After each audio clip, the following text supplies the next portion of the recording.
The calendar today reads 4th November 2025, and this is the place where we bring you the news analysis, top stories, and straight to the. With me, I have the Daily Nation newspaper and the Standards newspaper, and our first news story is Oburu, who is well known as the brother to the late Mzee Raila Odinga, and at page 4. The ODM interim leader, Dr. Oburu Oginga, has boldly stepped into space once occupied by his late Raila Odinga.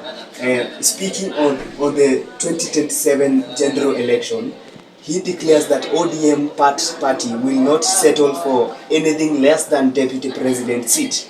This simply implies that the ODM is determined not to remain in opposition in the next elections, but rather to be as part of the government. The big question now remains, which side will agree to these ambitions? Is it the president Ruto side or the opposition side? But time will tell.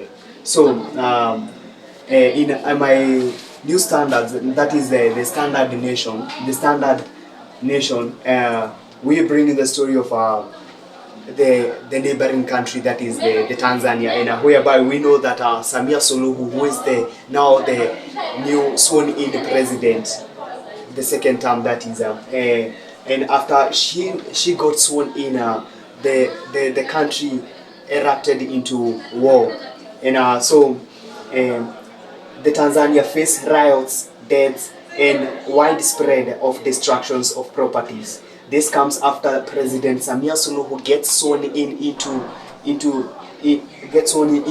office later in the day at the Dodoma State House, and that's a very sad story and so unfortunate for our neighboring country. And now back to our country, where now we leave now the politics side, and now we put on our jerseys and go to the fields. To the sport field, and where now we find now that they are in New York City. The Kenyan athletes has placed another new record, and it has made a new history in New York City Marathon, and whereby we find these Kenyan athletes, they have swept all podium positions in both the men's and women's races. This victory reaffirms Kenyan's dominance in long distance running, and hongera to our Kenyan athletes. And now I come to the end of my news story headlines, and I have been your host, Brace Kevin, and I would like you to subscribe and share and comment to my YouTube channel, and I've been your host, Brace Kevin.